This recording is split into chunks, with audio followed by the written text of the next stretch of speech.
대한민국 제21대 대통령으로 이재명 더불어민주당 후보가 당선됐습니다. 이재명 대통령 당선인은 연설에서 첫 번째 사명인 내란을 극복하고 온 힘을 다해 경제를 살리고 민생을 회복하겠다고 밝혔습니다. 이재명 후보가 대통령으로 당선되면서 3년 만에 보수 진영에서 진보 진영으로 정권 교체가 이루어졌습니다. 김문수 국민의힘 후보는 국민의 선택을 겸허히 받아들이겠다며 대선 패배 승복을 선언했습니다. 시청자 여러분 안녕하십니까? 제21대 대선 이재명 더불어민주당 후보가 대통령으로 당선됐습니다. 28년 만에 가장 높은 투표율을 기록한 이번 대선에서 이재명 대통령 당선인은 49.42%의 득표율을 기록했습니다. 비상계엄이란 사상 초유의 사태와 대통령 파면의 여파 속에서 치러진 두 번째 조기 대선에서 민심은 정권 교체를 선택했습니다. 첫 소식 이혁재 기자가 보도합니다. 21대 대선에서 이재명 대통령 당선인이 최종 득표율 49.4%를 기록했습니다. 진보정당 계열 후보의 역대 최고 득표율입니다. 총 투표수 약 3,500만 표 가운데 이 당선인은 1,700만여 표를 확보했습니다. 김 후보와는 8.2%포인트, 289만여 표 차이입니다. 이 당선인은 어젯밤 11시 20분쯤 당선이 유력해지자 자택을 나섰습니다.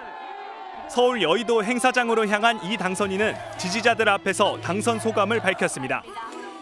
여러분들이 제게 기대하시고 맡긴 그 사명을 한순간도 잊지 않고 한치의 어긋남도 없이 반드시 확실히 이행하겠습니다. 이후 오늘 오전 2시 30분쯤 전국 개표율 93.9%가 완료됐을 때 이 당선인은 매직 넘버를 넘겼습니다. 남은 표를 김문수 국민의힘 대선 후보가 모두 가져가도 당락이 바뀌지 않게 되면서 당선을 확정지은 겁니다. 이 당선인에 대한 지지는 수도권은 물론 캐스팅 보트를 쥔 충청권, 텃밭인 호남권 등에서 높게 나왔습니다. 3년 만에 치러진 조기 대선에서 민심은 정권 교체를 선택했습니다. 이 당선인은 이제 5년 동안의 대통령 임기를 시작합니다. MBN 뉴스 이혁재입니다. 이재명 대통령 당선인은 수락연설에서 첫 번째 사명으로 내란 극복을 꼽았습니다. 또 경제를 살리는 일, 안전한 나라를 만드는 일, 한반도 정세를 안정화하는 것을 나머지 사명으로 꼽았습니다. 보도에 정혜린 기자입니다. 이재명 대통령 당선인은 당선이 확실시되자 지지자들이 모인 서울 여의도로 향했습니다. 이 당선인은 오늘 오전 1시쯤 부인 김혜경 여사와 함께 무대에 올라 엄지를 축혀 세우고 양손을 번쩍 들어올리며 지지자들에게 감사 인사를 전했습니다. 수락연설에서 이 당선인은 취임 후 첫 번째 사명으로 내란 극복을 꼽았습니다. 다시는 국민이 맡긴 총칼로 국민을 겁박하는 군사 쿠데타는 없게 하는 일, 이 나라의 민주주의를 회복하고 민주공화정 그 공동체 안에서 우리 국민들이 주권자로서 존중받고 대선 기간 내내 강조해온 경제 살리기와 민생 회복도 빠른 시간 내에 실행하겠다고 약속했습니다. 대규모 참사가 이어졌던 가운데 안전한 나라를 만들겠다고도 밝혔습니다. 국민의 생명과 안전을 지키는 국가의 제1의 책임을 완벽하게 이행하는 안전한 나라를 꼭 만들도록 하겠습니다. 한반도 평화 구상도 밝혔습니다. 정세를 신속히 안정화해서 코리아 리스크를 줄이고 안보로 인해 민생이 더 나빠지지 않게 하겠다고 말했습니다. 싸울 필요가 없는 평화를 만드는 것이 진정한 안보라는 확신을 가지고 남북 간에 대화하고 소통하고 공존하면서 서로 협력해서 공동 번영하는 길을 찾아가겠습니다. 또 국민들이 서로 혐오하고 대결하지 않게 하겠다면서 대통령의 책임은 국민을 통합시키는 것이라고 강조했습니다. MBN 뉴스 정혜린입니다. 반면 김문수 국민의힘 대선 후보는 국민의 선택을 겸허히 받아들이겠다며 패배를 인정했습니다. 탄핵 여파를 극복하지 못하고 정권 재창출에 실패한 국민의힘은 사상 최악의 위기를 맞았습니다. 신용수 기자가 보도합니다. 김문수 국민의힘 대선 후보는 패배가 확실해진 오늘 새벽 1시 30분쯤 여의도 당사에서 승복연설을 시작했습니다. 존경하는 국민 여러분, 국민의 선택을 겸허하게 받아들이겠습니다. 당선되신 이재명 후보님 축하드립니다. 빨간 넥타이를 맨 김 후보는 지지자들을 향한 감사도 빠뜨리지 않았습니다. 부족한 저에게 과분한 성원을 보내주신 국민 여러분께 진심으로 감사드립니다. 50초가량의 짧은 연설을 마친 김 후보는 꽃다발을 사양하고 현장에 있던 선대위 관계자와 취재진들의 손을 일일이 잡으며 패배의 아쉬움을 삼켰습니다. 김 후보가 대선에 출마하기까지 과정은 순탄치 않았습니다. 경선 승리 후 한덕수 전 총리와의 단일화 과정에서 새벽 쿠데타로 후보 선출이 취소됐으나 당원 투표 부결로 기사회생했습니다. 그러나 이준석 개혁신당 후보와의 단일화와 당내 갈등 수습에 모두 실패하면서 보수 결집의 한계를 드러냈습니다. 또 윤석열 전 대통령과 전광훈 목사 등 극우 세력과도 확실하게 선을 긋지 못하며 중도 확장 면에서도 아쉬움을 보였습니다. 결국 탄핵 여파를 극복하지 못하고 3년 만에 정권을 내주게 된 국민의힘도 최악의 상황을 맞게 됐습니다. 대선 패배의 책임론 속 당권 경쟁이 시작되면 고질적인 계파 갈등이 한층 심화할 거란 전망이 나옵니다. MBN 뉴스 신용수입니다. 이재명 대통령 당선인의 최종 득표율은 49.4%로 목표였던 50% 달성은 무산됐지만 지난 대선보다 1%포인트가 넘는 표를 더 얻고 승리했습니다. 각종 출구조사의 결과가 적중했는데요. 특히 MBN 예측조사는 0.2%포인트 차로 예측에 성공했습니다. 최영규 기자가 보도합니다.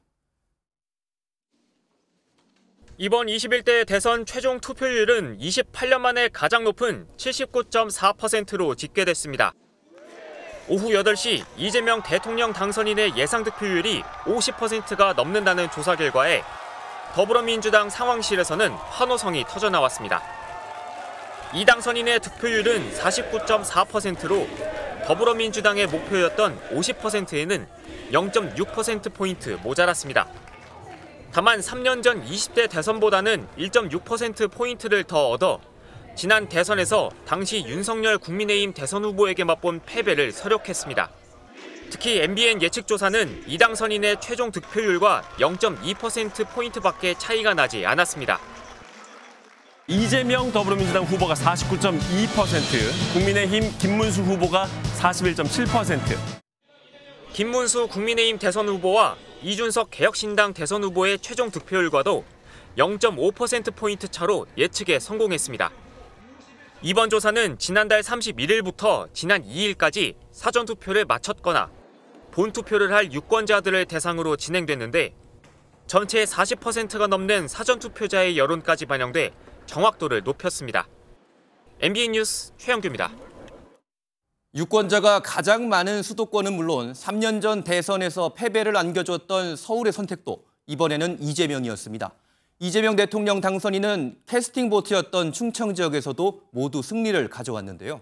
젊은 세대의 지지까지 받으면서 승리를 확실하게 굳혔습니다. 홍지호 기자가 이번 대선의 승부처를 분석해봤습니다.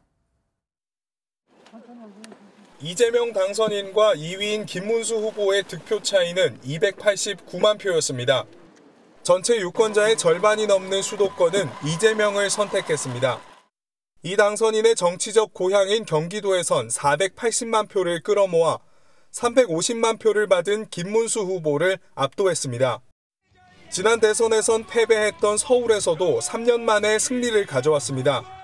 47%에 달하는 득표율로 310만 표 넘게 차지하면서 김 후보를 36만 표 넘게 따돌렸습니다.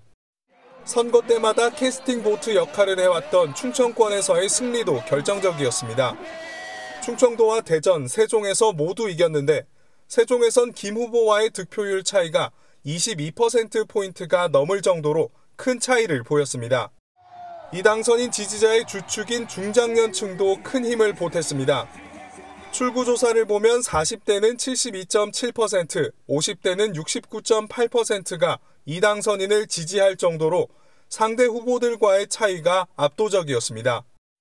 20대 여성의 58.1%, 30대 여성의 57.3%도 이 당선인에게 투표한 것으로 나타나는 등 젊은 여성의 표심도 가져왔습니다. 전체 연령대를 두고 보면 이 당선인은 60대 이상을 제외한 모든 연령층의 선택을 받았습니다.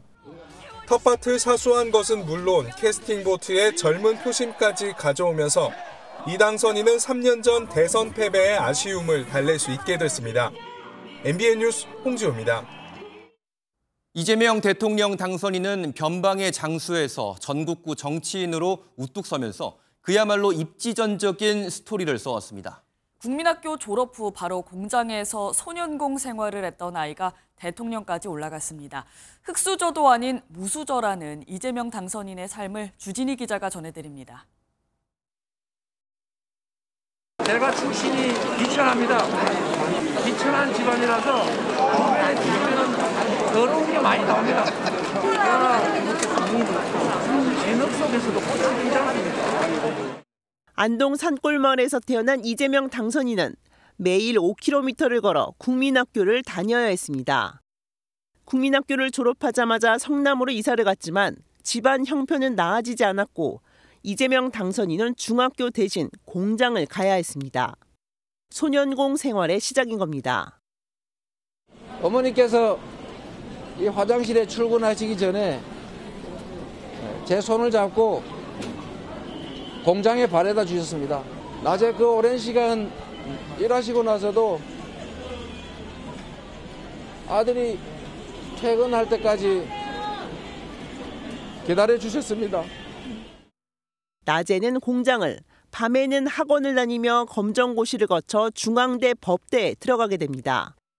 이후 변호사 개업과 함께 시민운동에 투신하면서 성남시장과 경기도지사까지 하게 됩니다. 시정을 투명하게 운영하겠다며 시장실에 CCTV를 달거나 코로나 사태 때 신천지에 진입을 하는 등 눈에 확 띄는 행보로 강성 지지층도 형성됩니다. 검찰 특검과 준비를 하고 가능한 말로 해서 지지해보도록 하겠습니다. 변방의 장수였던 이재명 당선인이 전국적인 주목을 받게 된 계기는 2016년 탄핵 정국의 사이다 발언. 이후 19대 대선에도 도전을 하지만 첫 패배를 맛봅니다. 20대 대선도 0.73%포인트 차이로 석패를 합니다. 이번 대선에서는 공직선거법 관련 재판에서 대법원이 유죄 취지의 파기환송을 하면서 대선 가도에 적신호가 켜지기도 했지만 결국 대통령 당선을 거머쥐게 됐습니다. 제가 하는 모든 일은 우리의 삶, 우리 서민들의 삶과 이재명의 참혹한 삶이 투영되어 있습니다. 앞으로도 여러분을 위해서, 세상을 위해서 최선을 다하겠습니다. 여러분 고맙습니다. MBN 뉴스 주진입니다. 이재명 대통령 당선인의 고향인 경북 안동시 도촌리에서는 대통령 당선을 축하하는 잔치가 열렸습니다. 주민들은 이 당선인이 분열된 민심을 통합하고 경제를 되살릴 것으로 기대하고 있습니다. 보도에 심우영 기자입니다. 마을회관에 한바탕 잔치가 펼쳐졌습니다. 목이 터져라 이재명 당선인의 이름을 외칩니다. 이재명 대통령! 벽면엔 이재명 대통령이란 현수막도 걸렸습니다. 주민들은 산골마을에서 대통령이 된 이 당선인이 자랑스럽기만 합니다. 고향 후배는 이 당선인에게 지역 간 갈등을 없애고 살기 좋은 나라를 만들어 달라고 당부했습니다. 공약하신 대로 민생 경제를 챙기시고 국민 대통합 대통령으로서 역사의 길이 남으시는 어떤 훌륭한 대통령이 되셨으면 후배로서 달 나위 없이 좋겠습니다. 고향인 안동은 물론 낙후된 경북 북부 지역의 발전을 기대하는 목소리도 나왔습니다. 경상북도 북부 지방에서도 가장 낙후된 원이 많기 때문에 동원로 선형 사업을 해가지고 농산물이 유통이 원활하게 할 수 있도록 만들어 주시고 거를. 이재명 당선인의 마음의 고향인 안동시 도촌리 주민들. 이 당선인이 분열된 민심을 수습하고 경제를 되살릴 것으로 기대하고 있습니다. MBN 뉴스 심우영입니다. 네, 그럼 이 시각 이재명 당선인 자택 앞 상황은 어떤지 취재기자 연결해서 알아보도록 하겠습니다. 네, 이교옥 기자 전해주시죠.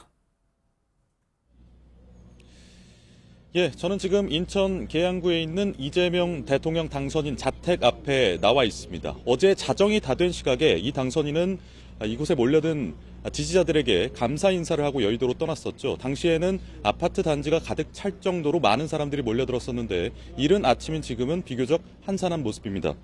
대신 동출입문 쪽으로의 접근이 어제보다는 더 제한되는 등 보안이 강화된 모습이 보입니다. 당선인은 오늘 새벽에 여의도에 있는 더불어민주당 당사를 방문하고 국회의사당 앞에 마련된 행사장을 찾아 당선 소감을 밝히는 등 바쁜 일정을 소화했는데요. 새벽 시간에 귀가한 만큼 지금은 자택에서 휴식을 취하고 있을 걸로 보입니다. 국립현충원 참배를 위해서 자택을 나서는 게 대통령 신분으로서 취재진 앞에 모습을 드러내는 처음일 걸로 보입니다. 이곳 인천 계양구 주민들의 환송을 받은 뒤 차량에 탑승해 현충원으로 이동할 텐데요. 이재명 당선인 일단 이곳 자택에서 출퇴근을 하지만 경호 문제를 고려할 때 인천 계양에서 계속 출퇴근하기는 사실상 불가능한 상황입니다. 당선인 측도 향후 출퇴근 과정에서 시민들에게 교통 불편을 줄 수 있는 만큼 내부적으로 관저 이전 관련 논의를 이어가는 것으로 전해졌습니다. 지금까지 인천 계양 이재명 대통령 당선인 자택 앞에서 MBN 뉴스 이교욱입니다. 이재명 대통령 당선인은 오늘 곧바로 국회의사당에서 취임 선서가 예정돼 있습니다. 이번에는 또 하나의 역사적인 일정을 앞둔 서울 여의도 국회로 나가보도록 하겠습니다. 네, 정태용 기자, 현재 국회 분위기 전해주시죠. 네, 국회의사당 앞에 나와 있습니다. 조금 전 개표가 완료됐는데 직후 진행되는 선거관리위원회 전체 회의가 끝나는 대로 대통령 공식 임기가 시작됩니다. 늦은 밤까지 각종 취재진들과 관계자로 분주했던 이곳 국회는 지금은 잠시 숨 고르기에 나선 듯합니다. 하지만 오늘 있을 제21대 대통령 취임 선서가 이곳 국회에서 열릴 예정이어서 오전부터 또다시 붐빌 것으로 보이는데요. 제 뒤로 보이는 국회의사당 외벽에는 벌써부터 태극기와 취임 축하 현수막이 설치되어 있는 모습입니다. 조기 대선으로 별도 인수위원회가 없는 만큼 행사는 의전 등 많은 절차가 생략된 채 취임 선서 형식으로 다소 간단하게 진행될 것으로 관측됩니다. 대신 이 당선인은 오는 7월 17일 제헌절 기념식과 병행해 별도 임명식을 가질 예정입니다. 이번 취임 선서 초청 대상은 오부 요인과 국무위원 그리고 정당 대표 등 국회의원입니다. 일반 시민들도 이곳 국회 잔디광장까지는 모일 수 있습니다. 이 당선인은 취임 선서 후 국회의장 및 여야 정당 대표와의 환담도 예정돼 있습니다. 지금까지 국회의사당 앞 부스에서 MBN 뉴스 정태용입니다. 이재명 당선인의 임기는 중앙선거관리위원장이 전체 회의를 열고 개표 결과를 의결하는 순간 시작됩니다. 네, 잠시 뒤에, 조금 뒤에 이재명 당선인에서 이재명 대통령으로 호칭이 이제 바뀌게 되는데요. 이 당선인은 첫 일정으로 현충원 참배를 하고 이후 국회에서 취임 선서를 할 예정입니다. 장가희 기자가 보도합니다. 대선 결과는 오전 중 노태학 중앙선거관리위원장이 전체 회의를 소집해 개표 결과를 의결하고 의사봉을 3번 두드리는 순간 확정됩니다. 윤석열 전 대통령 파면에 따른 보궐선거로 치러지는 만큼 당선 확정과 동시에 임기가 시작됩니다. 첫 일정은 국립서울현충원 참배가 유력합니다. 노무현, 이명박, 박근혜, 문재인, 윤석열 전 대통령 모두 첫날 오전 현충원을 참배한 뒤 취임식에 참석했습니다. 취임식은 서울 여의도 국회 로텐더홀에서 약식으로 치러질 전망입니다. 300여 명이 참석했던 문재인 전 대통령 때와 마찬가지로 취임 선서 위주로 진행될 것으로 보입니다. 나는 헌법을 준수하고 대통령으로서의 직책을 성실히 수행할 것을 국민 앞에 엄숙히 선서합니다. 집무실 출근 후에는 국무총리와 대통령 비서실장 등 핵심 인선이 가장 먼저 발표될 가능성이 큽니다. 이후 1호 업무 지시와 트럼프 미국 대통령을 포함한 주요국 정상과 전화를 하는 등 본격적인 대통령 업무에 돌입합니다. 당선인은 용산 대통령실을 그대로 사용합니다. 이후 청와대를 보수해 취임 100일쯤 옮기는 것을 고려 중입니다. 청와대를 신속하게 좀 보수해서 그대로 다시 들어가는 게 제일 좋겠다. 관저는 기존 한남동 관저를 포함해 삼청동 총리공관 등을 검토하는 것으로 전해졌습니다. MBN 뉴스 장가입니다. 이재명 대통령은 오늘 오전 공식 취임하는 대로 국무총리를 비롯한 핵심 내각 인선을 곧바로 단행할 방침입니다. 대선 공약대로 여성가족부를 성평등 가족부로 확대 개편하는 등 정부 조직 개편도 차차 추진할 전망입니다. 심가현 기자입니다. 오늘부터 인수위 없이 공식 업무에 돌입하는 이재명 정부의 첫 과제는 국정공백 최소화. 선거 전날 측근들과 논의를 마무리해둔 핵심 인선을 오늘 중 공식 발표할 것으로 보입니다. 저한테 충직한 게 아니라 국민에게 충직하고 유능하고 그다음에 청렴하고 그리고 그런 사람들 중에는 남녀 성비도 좀 조정하고 지역도 조정하고. 이번 정부의 초대 국무총리는 김민석 더불어민주당 최고위원이 내정된 것으로 알려졌습니다. 86세대 운동권 출신인 김 최고위원은 민주당 대표 전략통인 사선위원으로 이번 대선에선 선대위 상임 공동선대위원장을 맡았습니다. 청문회 없이 임명 가능한 대통령실 비서실장에는 삼선 민주당 강훈식 의원이, 정책실장에는 이한주 민주연구원장이 낙점된 걸로 전해집니다. 이 원장은 이 당선인의 대표 정책인 기본소득 설계에 관여한 인물로 이 당선인 경기도지사 시절 경기연구원장을 지낸 바 있습니다. 취임과 함께 대선 공약이었던 여성가족부의 성평등 가족부 확대 개편 등 정부 조직 개편도 본격 추진될 것으로 보입니다. 새 총리 인준이 마무리되는 대로 총리 제청이 필요한 각 부처 장관 임명에도 속도를 낼 전망입니다. MBN 뉴스 심가현입니다. 앞으로 5년간 대한민국을 이끌 새 대통령으로 더불어민주당 이재명 후보가 선출됐습니다. 이재명 대통령은 내란을 확실히 극복하고 경제를 살리고 민생을 회복시키겠다는 대국민 메시지를 발표했습니다. 네, 이 시각 관련 소식을 집중 분석해 보겠습니다. 노원명 매일경제 논설위원, 정치부 표선우 기자 나와 있습니다. 어서 오세요. 네, 노원명 의원님께 먼저 좀 질문 드리겠습니다. 이제 본격적인 말씀을 나누기 전에 개인적으로 가장 궁금한 질문이기도 한데요. 이번 이재명 대통령의 선출, 당선된 가장 큰 요인은 뭐라고 생각을 하십니까? 이재명 대통령 당선의 특등 공신이 있다면 윤석열 전 대통령 부부라는 데 대해서 이론의 여지가 없을 거라고 생각을 합니다. 이번 대선은 사실 지난 60일 동안 내란 심판과 그다음에 이재명 심판 이 양자 구도로 치러졌다고 봐야 되겠는데요. 단 한 번도 내란 심판을 이재명 심판이 위협한 적이 없었습니다.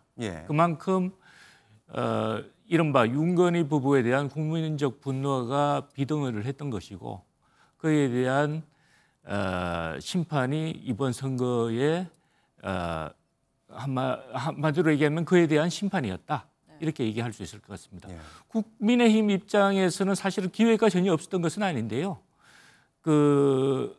일단 내란 문제와 있어서 선을 그을 수 있는 기회가 있었음에도 불구하고 가장 계엄 선포에 대해서 온정적이었던 김문수 후보를 갖다가 대선 후보로 선출을 했고 그다음에 또한 계엄 문제에 있어서 책임이 있었던 한덕수 대행으로 후보로 교체하려는 무리수를 범하면서 일말의 어떤 희망의 끈을 갖다가 놓아버렸다.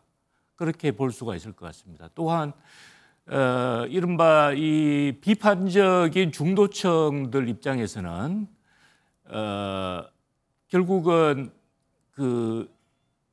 지난 3년 동안 이루어졌던 그 여소야대의 어떤 난맥상에 대해서 그걸 지켜보면서 들었던 회의가 그래도 190석이라는 범 190석이라는 안정적 의석을 갖고 있는 민주당에 좀 더 많이 쏠리지 않았나 그런 생각을 해봅니다. 그렇군요. 그리고 또 공직선거법에 따라서 지난달 28일부터 실시된 여론조사에서는 어제 오후 8시까지 결과를 공표할 수가 없었는데요. 표선우 기자, 그러면 이 공표 금지 직전에 나왔던 마지막 여론조사와 실제 득표율 얼마나 유사하게 나왔을까요? 일단 대세에는 큰 지장이 없었습니다. 대선 공표 금지 전에 마지막 여론조사들 대부분이요. 이재명 민주당 후보가 국민의힘 김문수 후보를 오차 범위 밖에서 앞섰거든요. 여러 조사들에서 이재명 후보는 45%에서 49%대 기록했는데 실제로는 49.42%를 득표했습니다.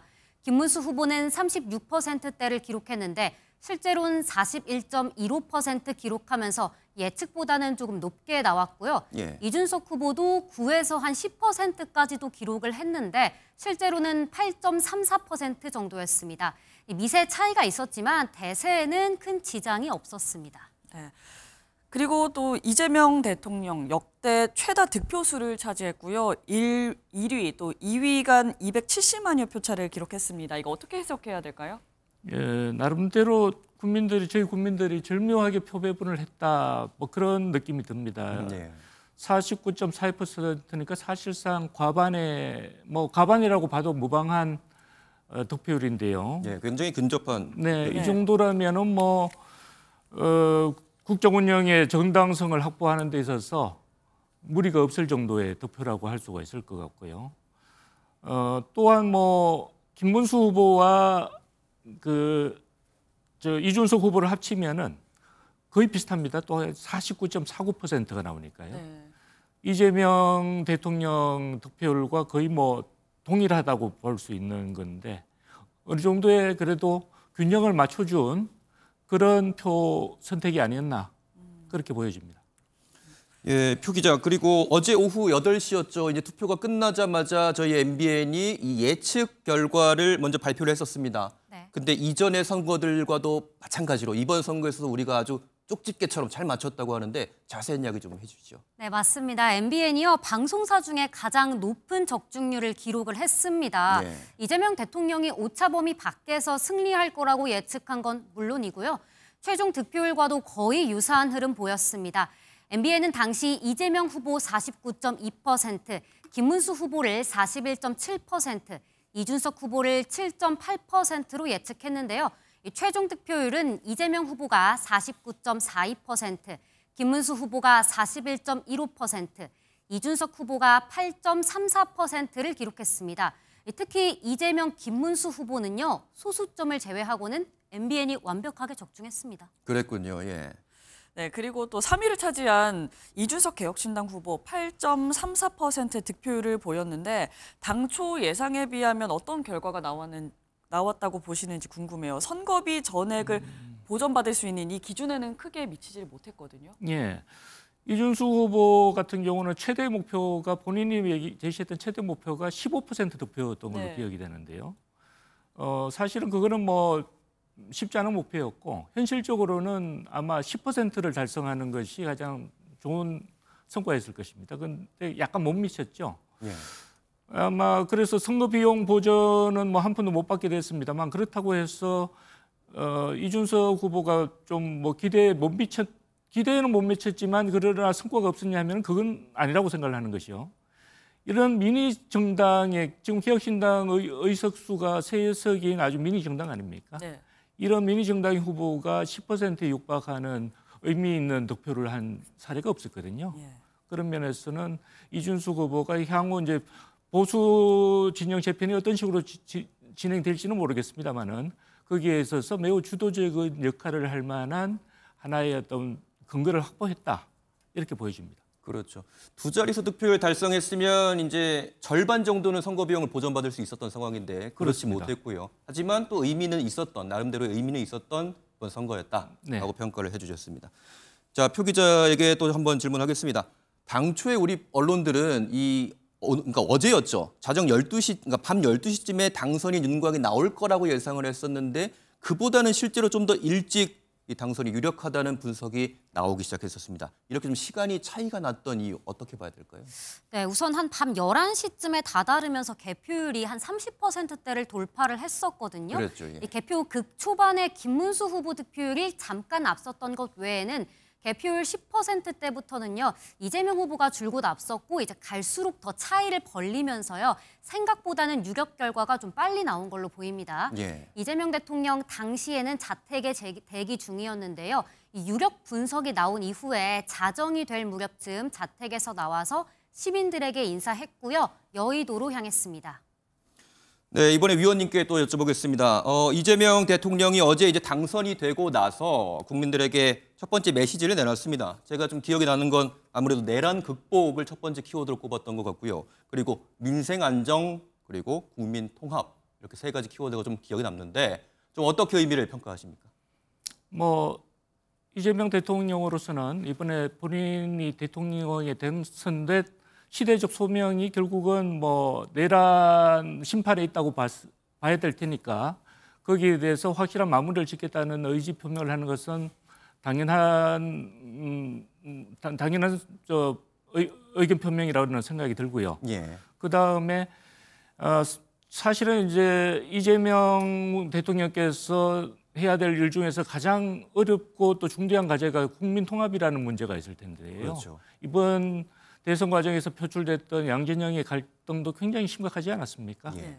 그런 부분을 갖다가 또 표심도 어느 정도는 그렇게 또 양분되었다고 봐야 되겠고 대통령께서는 아마 이 정권 임기 초에 이 문제를 가장 신경 써야 되지 않겠나 하는 그런 어떤 의지를 보이신 거라고 생각이 듭니다. 그렇군요. 지난 12.3 비상계엄 이후로 경제 문제 또 사회 통합 문제 등 해결해야 할 현안이 산더미인데 이재명 대통령이 어떤 현안부터 손을 댈 거라고 예상을 하세요? 대통령께서 어떤 순위를 갖다가 말씀을 하시든 간에 가장 중요한 것은 결국은 경제 문제가 아니겠습니까? 그 경제가 나빠지면 사실은 민심이 돌아서는 거고요. 정권 임기 초에 기대할 수 있는 허니문 기간도 굉장히 짧아진다는 것이 저희들이 지난 과거의 경험을 봐서 알 수 있는 그냥 법칙과 또 같은 문제라고 봤을 때 특히 지금 굉장히 경제 상황이 여러 가지로 좋지 않습니다. 일단은 미국 관세 문제가 있고 그다음에 내수가 너무 안 좋습니다. 그런 면에서 저희 경제신문 입장에서는 아마 이 대통령께서 거의 임기와 시작과 동시에 대규모 추경에 대한 어떤 의지를 보이시지 않을까 어떤 그런 예상을 하고 있습니다. 예. 이전에 또 30조 추경에 대한 언급도 예. 했었고요. 자, 그러면 표 기자 질문으로 또 이어가겠습니다. 잠시 뒤에 이 신임 대통령 이재명 대통령의 취임 선서가 또 예정이 돼 있다고 들었는데 이번엔 서울 여의도 국회에서 좀 간소하게 치러질 거라고 또 전해집니다. 또 식순이나 일정 같은 것들 좀 소개해 주시죠. 일단 경호 일정상 구체적인 일정은 좀 아직이고요. 다만 말씀하신 대로 국회에서 취임식, 정확히는 취임 선서가 있을 예정입니다. 그렇죠. 이 탄핵 정국과 조기 대선으로 열리는 만큼 행사는 좀 간소화하게 이루어질 것으로 보이는데요. 부대 행사 없이 취임 선서만 간단하게 할 걸로 보입니다. 앞서 유사하게 조기 대선으로 당선된 문재인 전 대통령도 큰 행사 없이 간소화해서 국회에서 취임식 치렀었죠. 취임 선서 초청 대상은 오부요인 국무위원, 정당 대표를 포함한 국회의원이라고 전해지는데요. 이재명 대통령은 취임 선서 후 국회의장과 여야 정당 대표와 환담을 가질 예정입니다. 이 취임 선서를 간략하게 하는 대신이요. 7월 17일 재헌절 기념식이랑 병행해서 임명식을 여는 방안을 검토하고 있는 걸로 전해졌습니다. 이 명칭을 임명식으로 한 건요. 새 대통령의 취임을 기념하기보다 국민이 대통령을 임명한 거를 부각하기 위한 취지로 알려졌습니다. 네, 다음 달에 펼쳐질 취임식이 아니라 임명식이라는 표현을 쓰기로 했다. 이 부분도 좀 인상 깊습니다. 자, 위원님 또 한 가지 여쭙겠습니다. 지금 얼마 전에 또 속보가 떴었습니다. 이 김민석 더불어민주당 수석 최고위원이 국무총리에 내정됐다. 그리고 비서실장으로는 강훈식 의원 또 이렇게 내정됐다는 소식 등이 전해져 오고 있습니다. 좀 어떻게 보시는지 그리고 앞으로의 추가적인 또 내각 구성 또 어떻게 될 거라고 전망을 하시는지 좀 부탁을 드리겠습니다. 예, 김민석 의원을 국무총리에 내정한 것은 저 개인적으로서는 사실 조금 의외였습니다. 예. 좀 더 상징성 있는 어떤 그런 인물을 내세울 거라고 생각을 들었는데 김민석 의원을 내정을 했다는 얘기를 봐서 이게 왜 그런지를 생각을 해보면 지금 약 6개월간의 국가 리더십 공백이 있는 상황에서 이 대통령은 빨리 국정을 장악을 해야 되는 그런 상황일 테고요. 그래서 아마 국무총리 상의를 통해서 어떤 뭐 불사할 수 있는 어떤 상징보다는 국정 수습을 가해 최우선한 그런 어떤 아마 선택이 아닐까 싶은 생각이 듭니다. 그러니까 김문석 의원이나 비서실장이 내정된 강훈식 의원이나 다들 이재명 대통령과 오랫동안 호흡을 맞춰온 전략통이라는 공통점이 있거든요. 네. 그리고 지금 현재 내각 뭐 이를테면 외교부 장관이나 국정원장이나 이렇게 금명되는 후보들을 보면 역시나 다들 오랫동안 소통해온 가장 익숙한 사람들이 지금 금명되고 있다는 점에서 일단 국정 안정에 가장 큰 방점이 두어지지 않을까 그렇게 생각이 듭니다. 그렇군요. 오늘 또 이재명 대통령의 동선은 어떻게 되는지 궁금해요. 일단 첫 일정으로 국립현충원을 참배할 예정이라면서요. 네, 일단 우선 첫날인 만큼 현충원 참배는 예정돼 있습니다. 앞서 노무현, 이명박, 문재인, 윤석열 등 최근 전직 대통령들 모두 취임 첫날 오전에 현충원 찾았거든요. 이재명 대통령 가장 최근에 현충원 찾은 건 지난 4월 28일 민주당 대선 후보로 확정되고 난 다음 날이었거든요.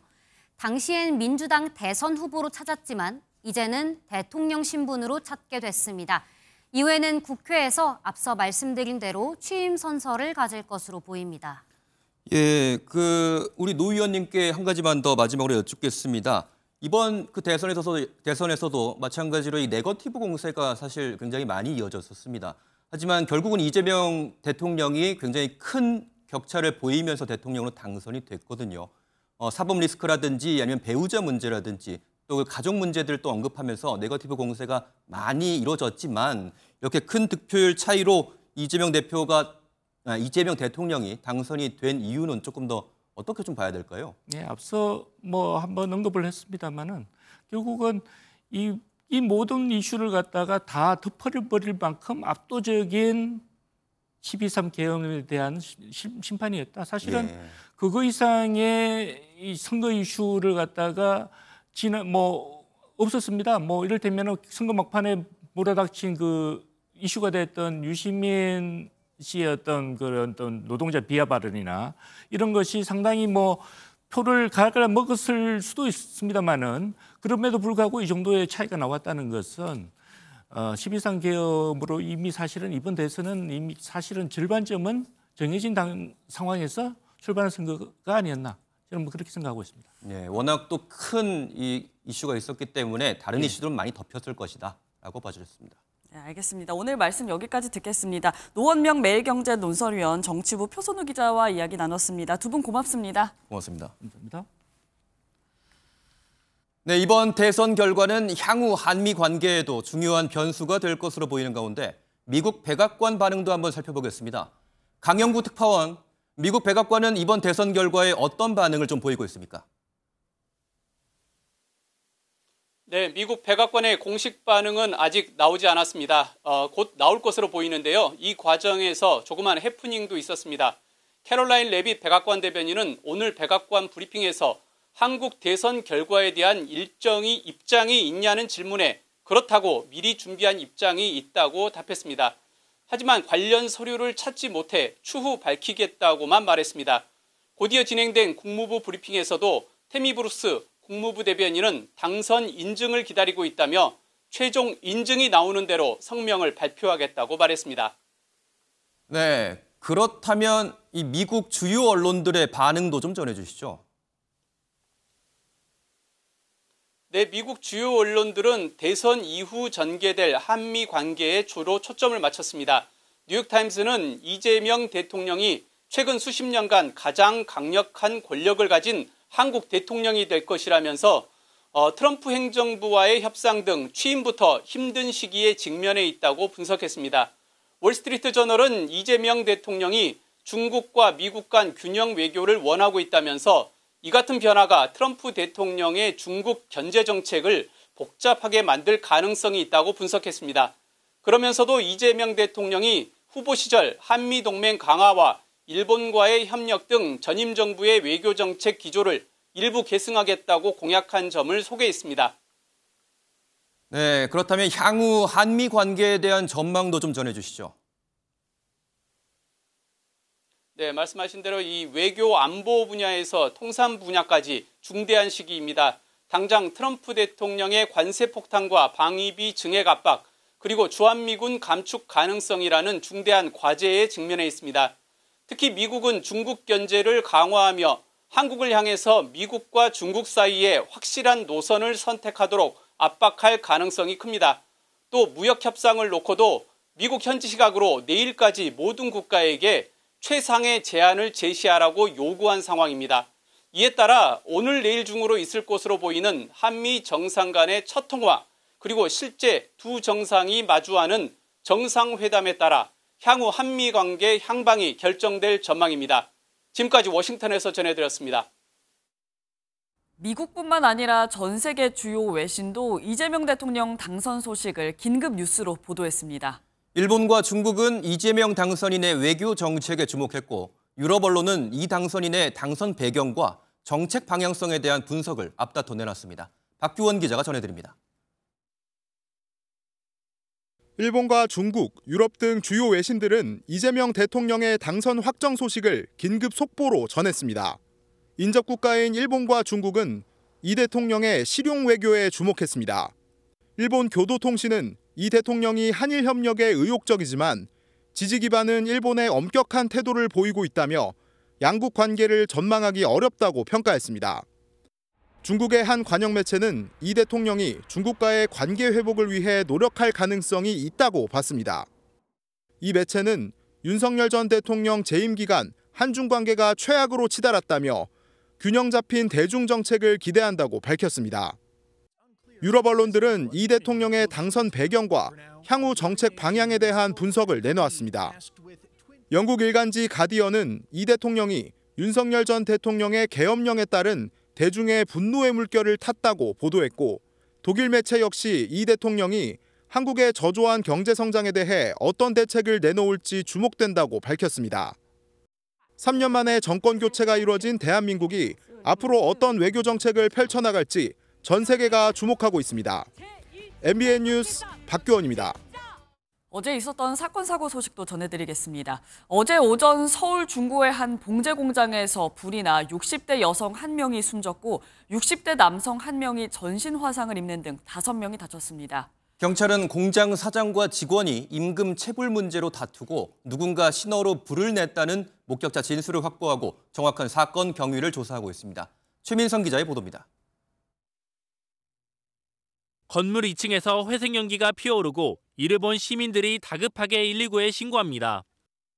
무언가 폭발한 듯 창문 틈으로 화염이 치솟기도 합니다. 검은 연기가 쉴 새 없이 뿜어져 나오더니 단 5분 만에 거리를 가득 메웠고 건물 안에 있던 이들이 황급히 구조됩니다. 어제 오전 9시 35분 서울 신당동의 한 봉제 공장 2층에서 큰 불이 났습니다. 갑자기 뻥 소리가 나서 옆에 주위에서 화재야 그러길래 무작정 소화기만 들고 2층 현장으로 들어갔습니다. 살려주세요 하는 목소리가 들려서 한 사람만 모시고 나왔습니다. 이번 화재로 외벽 절반이 그 흐름으로 뒤덮였는데 스프링클러가 건물에 설치돼 있지 않아 불이 빠르게 번진 것으로 조사됐습니다. 큰 불길은 30분 만에 잡혔지만 60대 여성 1명이 숨지고 소방대원을 포함한 5명이 다쳤습니다. 그런데 경찰이 방화를 의심하고 수사에 착수한 것으로 나타났습니다. 남녀가 다툰 뒤 누군가 신호를 뿌려 불을 냈다는 목격자들의 진술이 나왔던 겁니다. 화재 당시 봉제 공장 사장인 60대 남성이 온몸에 화상을 입은 채 발견됐는데 숨진 여성 직원과 임금 체불 문제로 갈등을 빚은 것으로 전해졌습니다. 경찰은 실제 임금 체불의 정황이 있었는지 확인하는 한편 공장 관계자들을 불러 자세한 사건 경위를 파악할 방침입니다. MBN 뉴스 최민성입니다. 시청자 여러분 안녕하십니까? 이재명 더불어민주당 후보가 제21대 대통령으로 당선됐습니다. 28년 만에 가장 높은 투표율을 기록한 이번 대선에서 이재명 대통령은 최종적으로 49.4%의 득표율을 기록했습니다. 12.3 비상계엄과 현직 대통령 파면으로 치러진 사상 두 번째 조기 대선에서 민심은 3년 만에 정권 교체를 선택했습니다. 첫 소식 이혁재 기자입니다.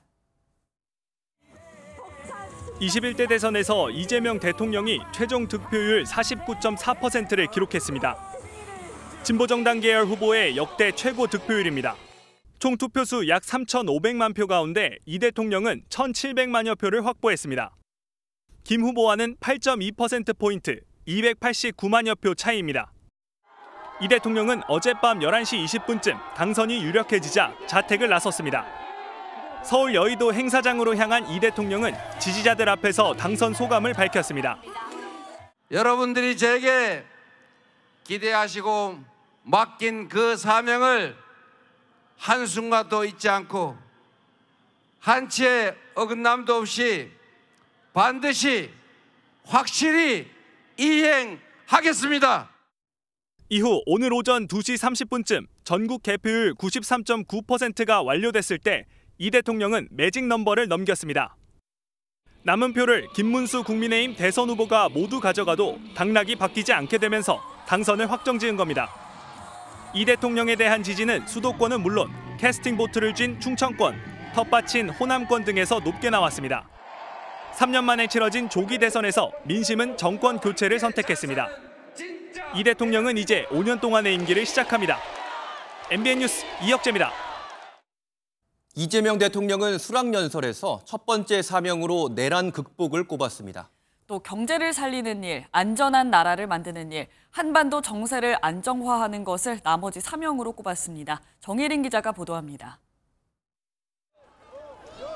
이재명 대통령은 당선이 확실시되자 지지자들이 모인 서울 여의도로 향했습니다.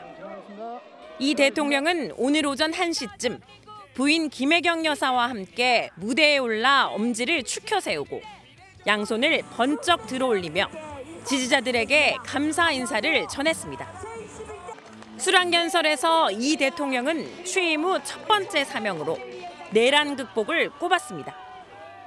다시는 국민이 맡긴 총칼로 국민을 겁박하는 군사 쿠데타는 없게 하는 일, 이 나라의 민주주의를 회복하고 민주공화정 그 공동체 안에서 우리 국민들이 주권자로서 존중받고 대선 기간 내내 강조해온 경제 살리기와 민생 회복도 빠른 시간 내에 실행하겠다고 약속했습니다.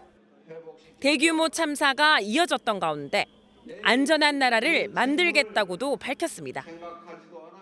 국민의 생명과 안전을 지키는 국가의 제1의 책임을 완벽하게 이행하는 안전한 나라를 꼭 만들도록 하겠습니다. 한반도 평화 구상도 밝혔습니다. 정세를 신속히 안정화해서 코리아 리스크를 줄이고 안보로 인해 민생이 더 나빠지지 않게 하겠다고 말했습니다. 싸울 필요가 없는 평화를 만드는 것이 진정한 안보라는 확신을 가지고 남북 간에 대화하고 소통하고 공존하면서 서로 협력해서 공동 번영하는 길을 찾아가겠습니다. 또 국민들이 서로 혐오하고 대결하지 않게 하겠다면서 대통령의 책임은 국민을 통합시키는 것이라고 강조했습니다. MBN 뉴스 정혜린입니다. 이재명 대통령의 최종 득표율은 49.4%로 목표였던 50% 달성은 무산됐지만 지난 대선보다 2%포인트 넘는 표를 더 얻고 승리했습니다. 각종 출구조사의 결과가 적중했습니다. 특히 MBN 예측조사는 0.2%포인트 차로 예측에 성공했는데요. 최영규 기자가 전해드립니다. 이번 21대 대선 최종 투표율은 28년 만에 가장 높은 79.4%로 집계됐습니다. 오후 8시 이재명 대통령의 예상 득표율이 50%가 넘는다는 조사 결과에 더불어민주당 상황실에서는 환호성이 터져나왔습니다. 이 대통령의 득표율은 49.4%로 더불어민주당의 목표였던 50%에는 0.6%포인트 모자랐습니다. 다만 3년 전 20대 대선보다는 1.6%포인트를 더 얻어 지난 대선에서 당시 윤석열 국민의힘 대선 후보에게 맛본 패배를 서력했습니다. 특히 MBN 예측 조사는 이 당선인의 최종 득표율과 0.2%포인트밖에 차이가 나지 않았습니다. 이재명 더불어민주당 후보가 49.2%, 국민의힘 김문수 후보가 41.7%. 김문수 국민의힘 대선 후보와 이준석 개혁신당 대선 후보의 최종 득표율과도 0.5%포인트 차로 예측에 성공했습니다. 이번 조사는 지난달 31일부터 지난 2일까지 사전투표를 마쳤거나 본투표를 할 유권자들을 대상으로 진행됐는데 전체 40%가 넘는 사전투표자의 여론까지 반영돼 정확도를 높였습니다. MBN 뉴스 최영규입니다. 유권자가 가장 많은 수도권은 물론 3년 전 대선에서 패배를 안겨주었던 서울의 선택도 이번에는 이재명이었습니다. 이재명 대통령은 캐스팅 보트였던 충청 지역에서도 모두 승리를 가져왔는데요. 젊은 세대의 지지까지 받으면서 승리를 확실하게 굳혔습니다. 홍지호 기자가 이번 대선의 승부처를 분석했습니다. 이재명 대통령과 2위인 김문수 후보의 득표 차이는 289만 표였습니다. 전체 유권자의 절반이 넘는 수도권은 이재명을 선택했습니다. 이 대통령의 정치적 고향인 경기도에선 480만 표를 끌어모아 350만 표를 받은 김문수 후보를 압도했습니다. 지난 대선에선 패배했던 서울에서도 3년 만에 승리를 가져왔습니다. 47%에 달하는 득표율로 310만 표 넘게 차지하면서 김 후보를 36만 표 넘게 따돌렸습니다. 선거 때마다 캐스팅보트 역할을 해왔던 충청권에서의 승리도 결정적이었습니다. 충청도와 대전, 세종에서 모두 이겼는데 세종에선 김 후보와의 득표율 차이가 22%포인트가 넘을 정도로 큰 차이를 보였습니다. 이 대통령 지지자의 주축인 중장년층도 큰 힘을 보탰습니다. 출구조사를 보면 40대는 72.7%, 50대는 69.8%가 이 대통령을 지지할 정도로 상대 후보들과의 차이가 압도적이었습니다. 20대 여성의 58.1%, 30대 여성의 57.3%도 이 대통령에게 투표한 것으로 나타나는 등 젊은 여성의 표심도 가져왔습니다. 전체 연령대를 두고 보면 이 대통령은 60대 이상을 제외한 모든 연령층의 선택을 받았습니다. 텃밭을 사수한 것은 물론 캐스팅보트에 젊은 표심까지 가져오면서 이 대통령은 3년 전 대선 패배의 아쉬움을 달랠 수 있게 됐습니다. MBN 뉴스 홍지호입니다. 이재명 대통령은 변방의 장소에서 전국구 정치인으로 우뚝 서며 그야말로 입지전적인 스토리를 써왔습니다. 국민학교 졸업 후 바로 공장에서 소년공 생활을 했던 아이가 대통령까지 올라갔습니다. 흑수저도 아닌 무수저라는 이재명 대통령의 삶을 주진희 기자가 전해드립니다. 제가 출신이 비천합니다. 비천한 집안이라서 주변에는 더러운 게 많이 나옵니다. 진흙 속에서도 꽃이 피잖아요. 안동 산골마을에서 태어난 이재명 대통령은 매일 5km를 걸어 국민학교를 다녔습니다. 국민학교를 졸업하자마자 성남으로 이사를 갔지만 집안 형편은 나아지지 않았고 이재명 대통령은 중학교 대신 공장을 가야 했습니다. 소년공 생활의 시작인 겁니다. 어머니께서 이 화장실에 출근하시기 전에 제 손을 잡고 공장에 바래다 주셨습니다. 낮에 그 오랜 시간 일하시고 나서도 아들이 퇴근할 때까지 기다려 주셨습니다. 낮에는 공장을, 밤에는 학원을 다니며 검정고시를 거쳐 중앙대 법대에 들어가게 됩니다. 이후 변호사 개업과 함께 시민운동에 투신하면서 성남시장과 경기도지사까지 하게 됩니다.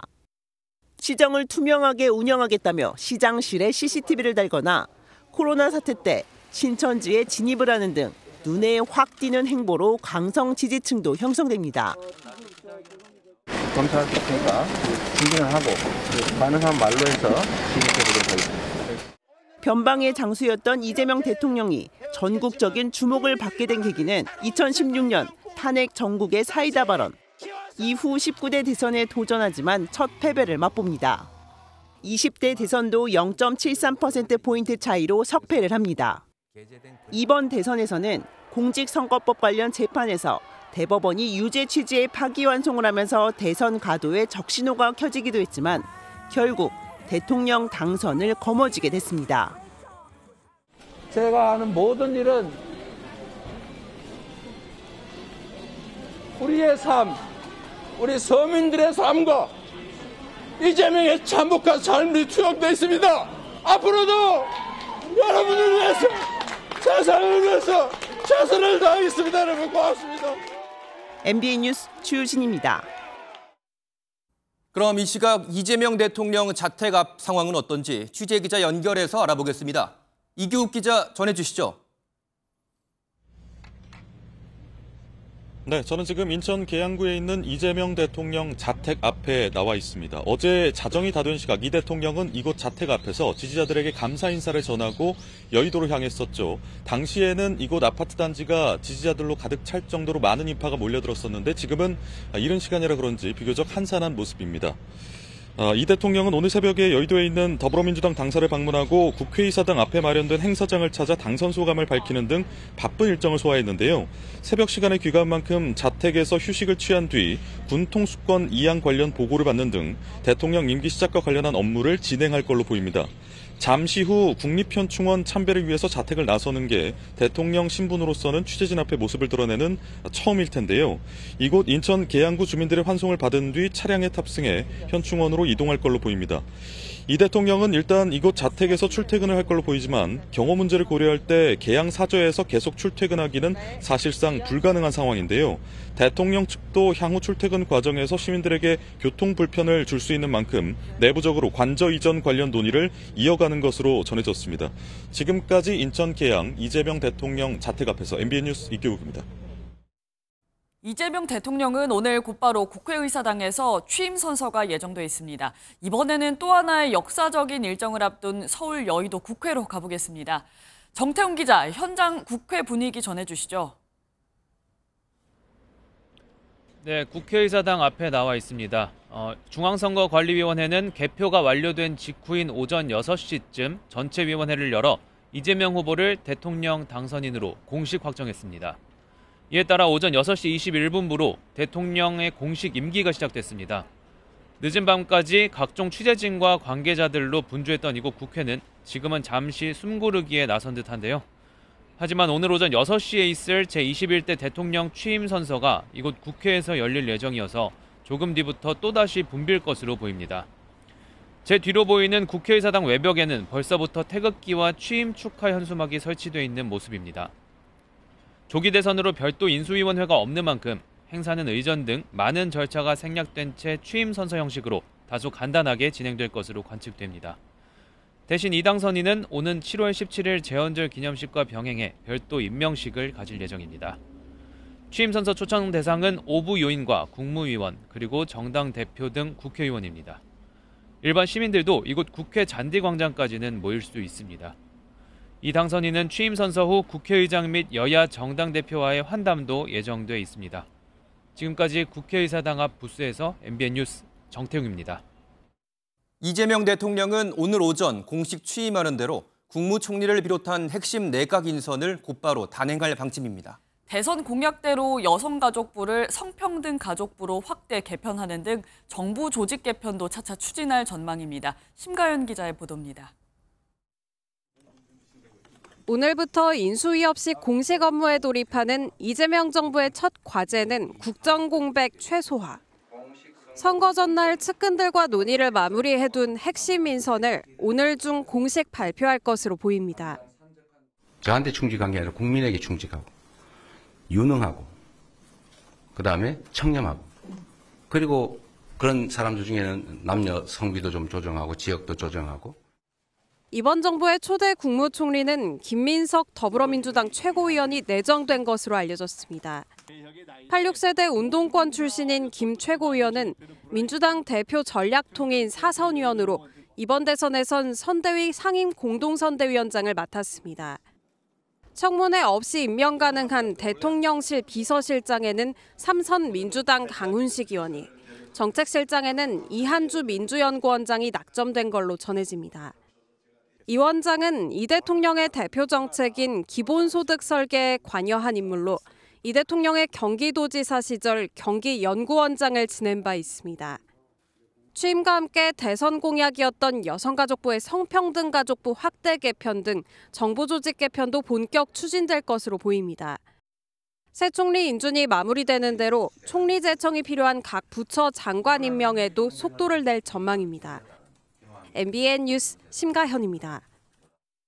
이재명 대통령은 내란 극복과 민주주의 회복을 핵심 과제로 내세워왔습니다. 이를 위해 권력기관에 대한 전방위적인 개혁을 추진하고 국회의원 국민소환제 도입 등 직접 민주주의 요소를 강화할 전망입니다. 윤지원 기자가 보도합니다. 지난달 28일 공개된 정책 공약집의 골자는 검찰개혁 완성과 사법개혁 완수입니다. 구체적으로는 수사와 기소를 분리하고 검사 징계에 파면을 도입할 것으로 보입니다. 대법관 증원 등 법원 조직 개혁도 예고하고 있습니다. 대한민국 대법원이 워낙 사건은 많고 다른 나라에 비해서 숫자가 적기 때문에 법원 내에서도 대법관을 증원해야 된다 이런 논의가 많이 있습니다. 12.3 비상계엄 당시 군이 주도적인 역할을 했다는 점에서 대대적인 국방개혁도 이뤄질 전망입니다. 국방부 장관을 민간인에게 맡기는 등 국방 문민화와 군 정보기관에 대한 개혁을 추진한다는 방침입니다. 직접 민주주의 강화를 통한 민주주의 회복도 핵심 과제입니다. 이를 위해 지난 대선에서부터 지속적으로 강조해온 국회의원 국민소환제 도입을 추진할 것으로 보입니다. 민주적 공화국의 문을 활짝 열어가겠습니다. 그 첫 조치로 국회의원 국민소환제를 도입하도록 해보겠습니다. 여기에 더해 감사원의 독립성 강화와 국가인권위원회의 정상화 등도 예고해 대대적인 개편이 불가피할 전망입니다. MBN 뉴스 윤지원입니다. 이재명 정부가 해결해야 할 과제 중 하나가 바로 미국과의 관세 협상인데요. 미국 행정부가 갑자기 관세 협상에 속도를 내며 우리 시각으로 내일까지 교역국들에게 관세 협상 제안을 보내달라고 요구했습니다. 출범하자마자 관세 대응에 나서야 하는 새 정부에는 그야말로 발등에 불이 떨어졌습니다. 보도에 강서영 기자입니다. 미국 행정부가 교역국들에 현지 시각 4일까지 관세 협상과 관련해 최상의 제안을 제시해달라는 서한을 보냈다고 밝혔습니다. 앞서 트럼프 대통령은 관세 적용을 다음 달 9일까지 유예하고 개별 협상으로 관세를 확정하겠다고 했는데 기한 이전에 협상을 마무리하려 교역국들을 압박하기 시작한 겁니다. 미국 무역대표부는 국가별로 답을 받으면 내용을 평가해 합의 범위를 제시할 계획인 것으로 알려졌습니다. 이처럼 미국 행정부가 관세 협상에 서두르면서 이재명 정부는 출범 첫날부터 관세 대응에 나서야 할 형국입니다. 우리 시각으로는 바로 내일까지 미국의 양보를 유도할 수 있는 협상 카드와 전략을 마련해야 하는 겁니다.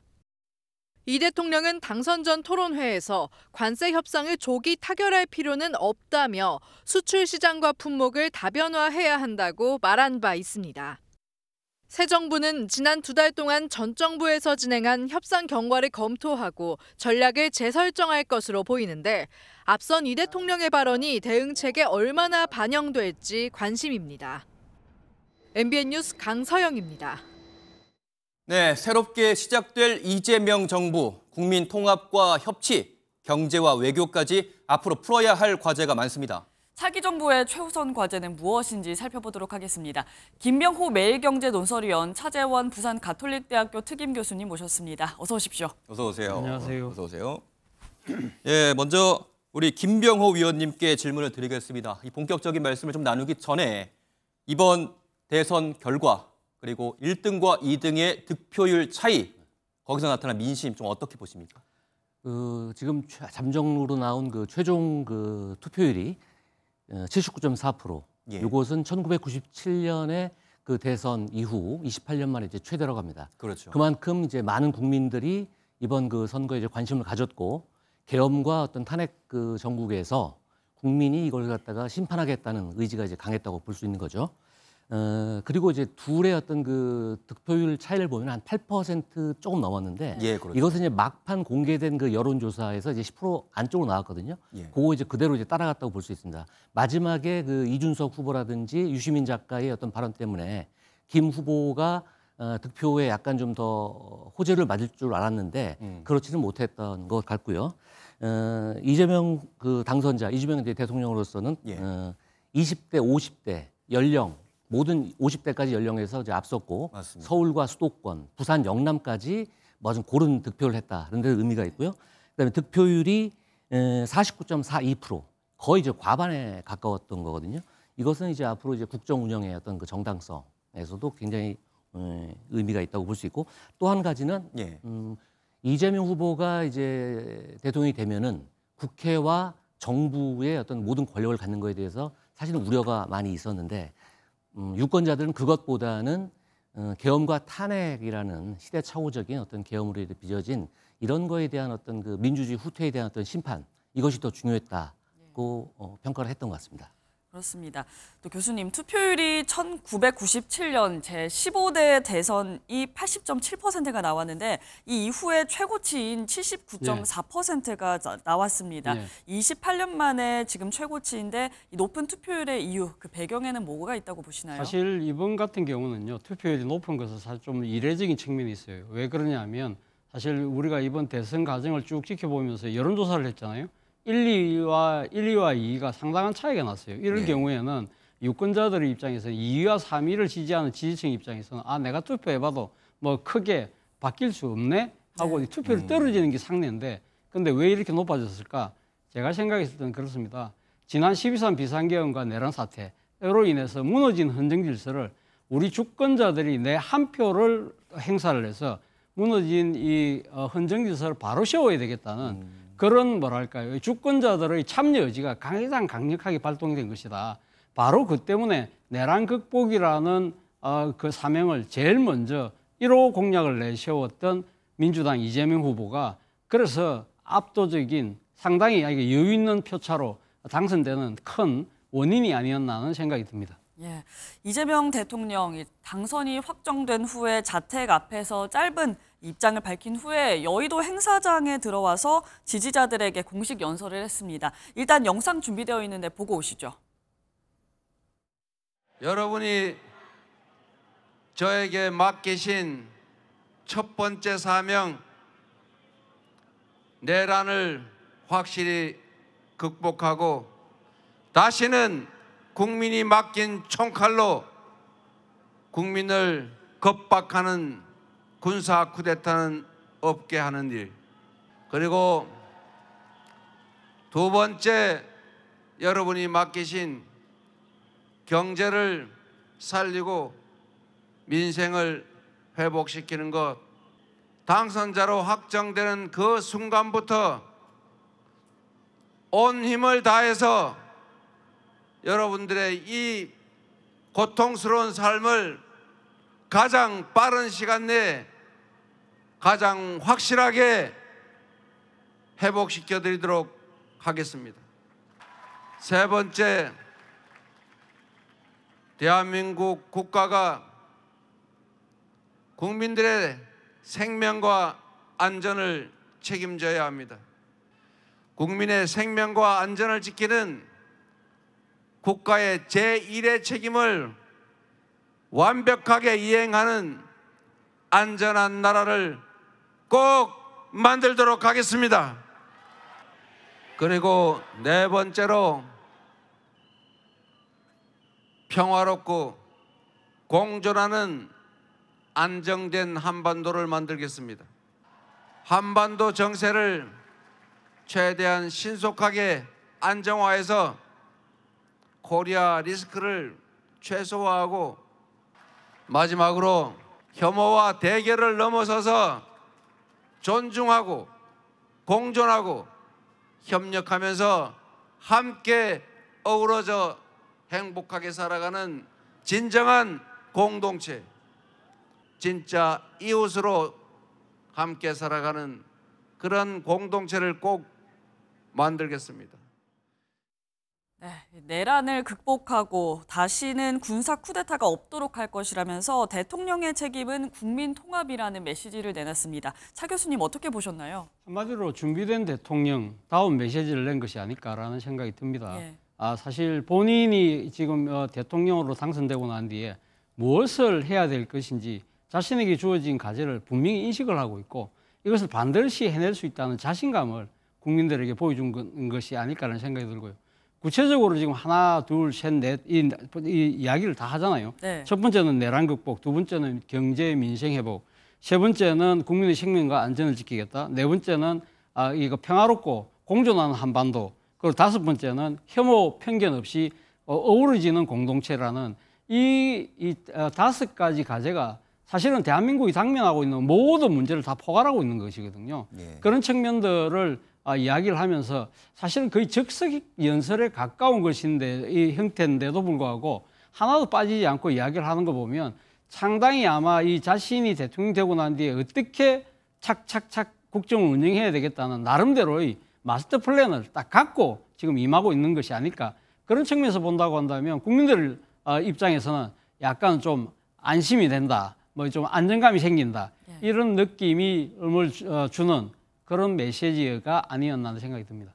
예, 이재명 대통령의 첫 메시지는 그야말로 뭐 준비된 대통령의 모습을 보였다라는 말씀이었습니다. 자, 이어서요, 우리 김문수 국민의힘 대선 후보는 이번에 2등을 차지했습니다. 약 이재명 대통령과는 8%포인트 정도의 격차를 보였는데요. 겸허하게 받아들인다라는 메시지를 내놨습니다. 함께 들어보시고 이야기 이어나가겠습니다. 국민의 선택을 겸허하게 받아들이겠습니다. 당선되신 이재명 후보님 축하드립니다. 그동안 저에게 보내주신 국민 여러분의 뜨거운 성원을 잊지 않겠습니다. 대한민국은 어떠한 위기에 부딪히더라도 국민의 힘으로 위대한 전진을 계속해 왔습니다. 부족한 저에게 과분한 성원을 보내주신 국민 여러분께 진심으로 감사드립니다. 네, 김병호 위원님. 자, 국민의힘은 정말 글쎄요.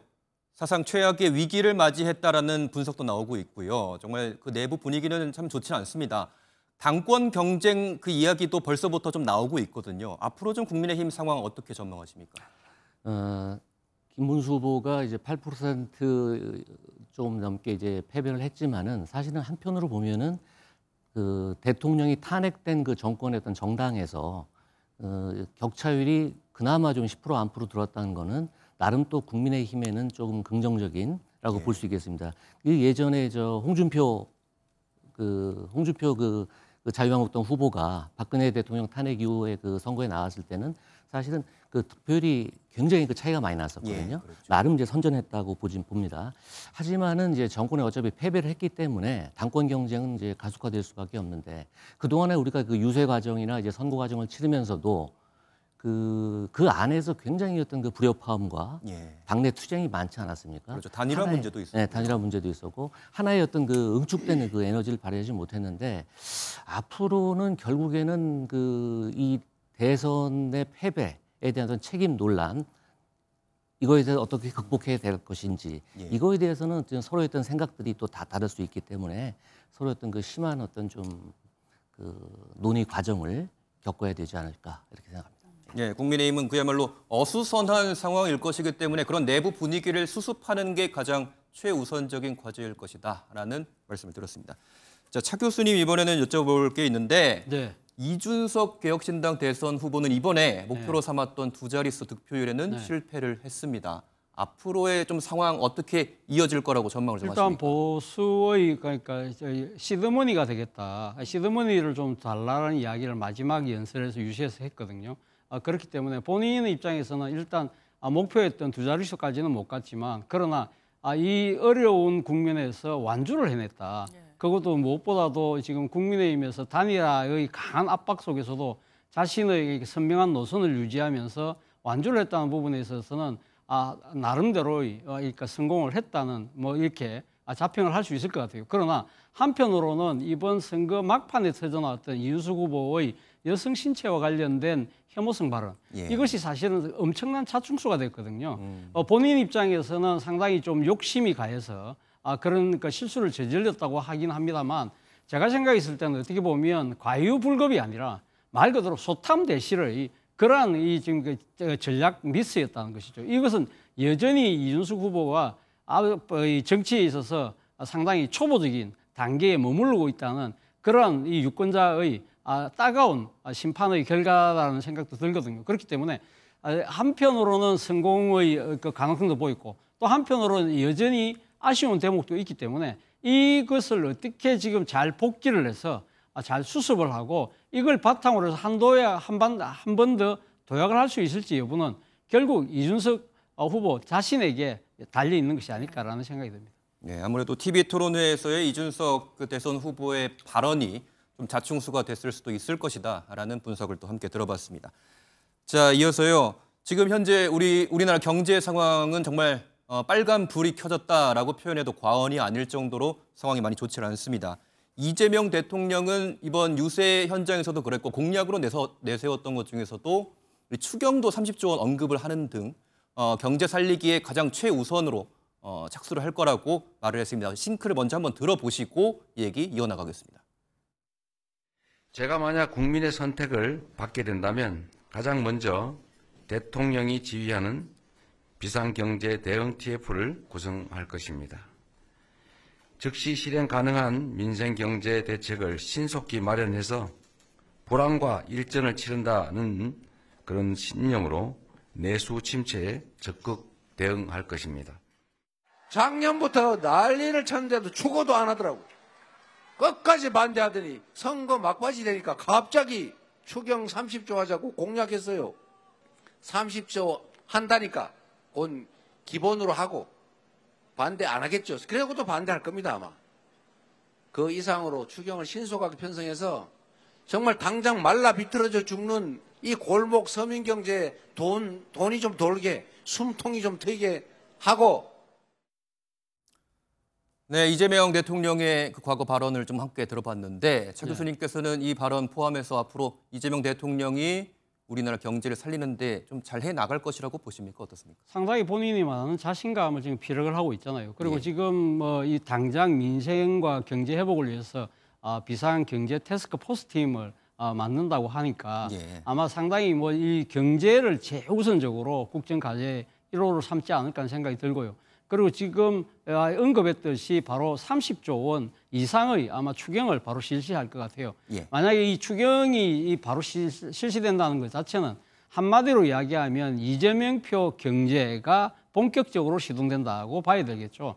이 지난 대선 과정에서 이재명 당시 후보가 뭐라고 이야기를 했냐면 정부가 이 본질적으로 한 역할 중에서 경제와 관련된 부분은 경기를 과열을 조절하든지 아니면 경기 침체를 부양할 필요가 있다고 했는데 경기 침체의 부양과 관련해서는 정부 재정의 적극적인 역할을 이야기하고 있는 것이거든요. 그렇다고 한다면 현재 지금 민생 경기, 특히 내수 경기가 이렇게 죽어 있는 상황이라고 한다면 정부의 재정을 풀어서라도 어떤 식으로든 민간 경기를 부양하겠다는 적극적인 의지가 아마 분명히 이 추경을 통해서 나타날 것이고요.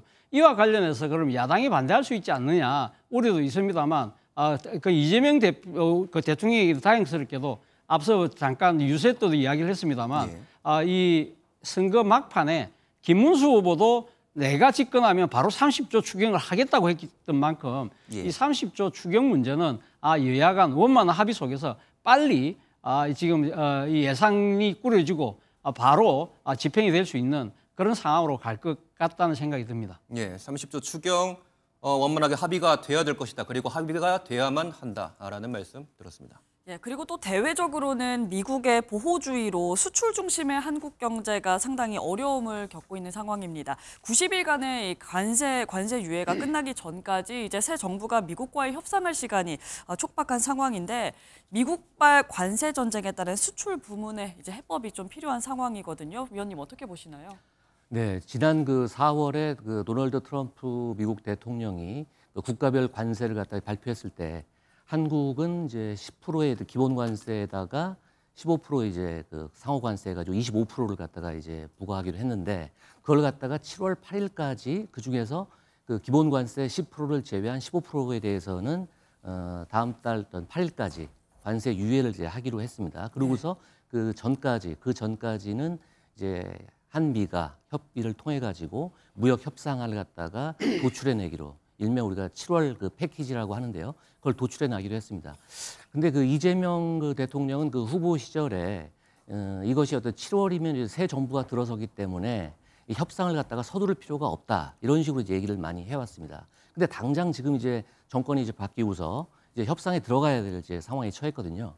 사실 이런 점에서 보면은 아직까지는 그 이런 협상을 사인을 하고 협상을 주도해갈 이제 산업통상부 자원부 장관이라든지 통상교섭본부장 같은 경우 이제 정해지지가 않은 상태가 아니겠습니까? 그리고 앞으로 이제 트럼프하고 곧 조만간에 이제 오늘 내일 뭐 이번 주 안에라도 전화 통화를 할 것인데 제 나름으로는 그 트럼프 대통령에게 그 7월 8일을 못 박지 말고 우리 상황이 지금 그 내각 인선도 지금 안 된 상황이기 때문에 조금 이제 연장을 요청하는 방안도 있을 수 있다고 보고요. 물론 이제 또 트럼프나 미국 정부에서는 그걸 갖다가 우리의 어떤 그 허점을 이용해서 또 우리를 밀어붙일 수 있지만은 그런 점도 한번 우리가 좀 유예를 갖다 한 번 더 요청해 볼 수 있는 거고 기본적으로 협상의 틀은 미국이 우리와의 어떤 산업 협력을 갖다가 원하고 있기 때문에 반도체나 원전이라든지 조선 같은 데서 우리의 어떤 강점을 가진 데서 그걸 갖다가 어떤 협상의 어떤 레버리지를 활용하는 거 그런 건 이제 기본이 되겠고요. 그 무역 흑자가 우리가 원인이라고 하지만은 무역 흑자 이면에는 우리가 미국에 많은 투자를 하고 그로 인해 가지고 이제 고용 창출을 했다는 점을 또 과시할 수 있는 거 그런 점을 갖다 협상의 어떤 툴로 삼아서 우리가 좀 전개해 나가야 되겠죠. 그리고 또 교수님, 새 정부 들어서 이제 미국이 주한미군 이전 문제를 제기할 거라는 또 전망도 나오고 있어요. 우리 정부는 외교적 대응 방향을 어떻게 좀 잡아야 될까요? 앞서 말씀하셨던 그 관세와 관련된 부분은 미국발 경제적인 파고라고 이야기를 한다면 사실 주한미군 감축뿐만 아니라 방위비 분담금 정액 그리고 또 국방비 정액까지 이것은 미국발 안보 삼각 파도거든요. 그중에서도 가장 먼저 불거진 것이 바로 주한미군 지금 이 감축설인데요. 이와 관련해서는 뭐 지금 월스트리트 저널이 보도를 했을 때 미국 국방부가 부인을 했다가 다시 또 말을 바꿨어요. 배제하지 않는다. 그 가능성을 배제하지 않는다고 했기 때문에 충분히 그럴 가능성이 있다고 봅니다. 그런데 이와 관련해서 이재명 대통령이 후보 시절에 했던 이야기가 있어요. 뭐라고 이야기했냐면 주한미군을 주둔하고 있는 이유가 단순하게 한국 방위를 위한 미국의 선의만은 아니다. 미국도 자신들의 필요에 의해서 하는 것이라는 이야기를 했거든요. 그렇기 때문에 그 미국의 필요성과 이 부분을 잘 활용해서 자신이 거기 대응하겠다고 했던 만큼 이런 부분들에 대해서 아마 상당히 그런 관점으로 문제를 풀어나가려고 하지 않을까 하는 생각이 듭니다. 자, 오늘 말씀 여기까지 듣겠습니다. 두 분 고맙습니다. 오늘은 전국이 대체로 맑은 가운데 예년 이맘때 늦봄 날씨를 보이겠습니다. 맑은 하늘 아래 볕이 강하게 내리쬐면서 자외선 지수가 매우 높겠고요. 오후부터 저녁 사이 강원도에는 소나기 예보가 들어있는데요. 양은 5mm 정도로 적겠습니다. 기온은 어제와 비슷하겠습니다. 내일인 목요일부터는 낮 기온이 차츰 오르면서 더워지겠는데요. 현충일인 금요일부터 주말 동안 낮 기온은 30도에 육박하는 여름 더위가 찾아오겠습니다. 강풍 예비특보가 내려진 중부 서해안과 강원 산지를 중심으로는 오늘 초속 20에서 25m 이상의 돌풍이 불면서 강풍특보가 발표될 가능성이 있습니다. 이 시각 현재 기온 보시면 서울이 16.4도, 청주가 17.1도, 창원 20도 선에서 출발하고 있습니다. 한낮 기온은 서울이 25도, 춘천은 24도로 어제와 비슷하겠고요. 남부지방은 전주가 26도, 대구 28도 등으로 특히 남부 내륙을 중심으로 일교차가 크겠습니다. 당분간 맑은 날이 많겠습니다. 일요일 오후부터 제주도에는 비가 내릴 전망입니다. 날씨였습니다. 저희는 내일 아침 7시에 더 알찬 소식으로 다시 찾아오겠습니다. 굿모닝 MBN 마칩니다. 시청해주신 여러분 고맙습니다.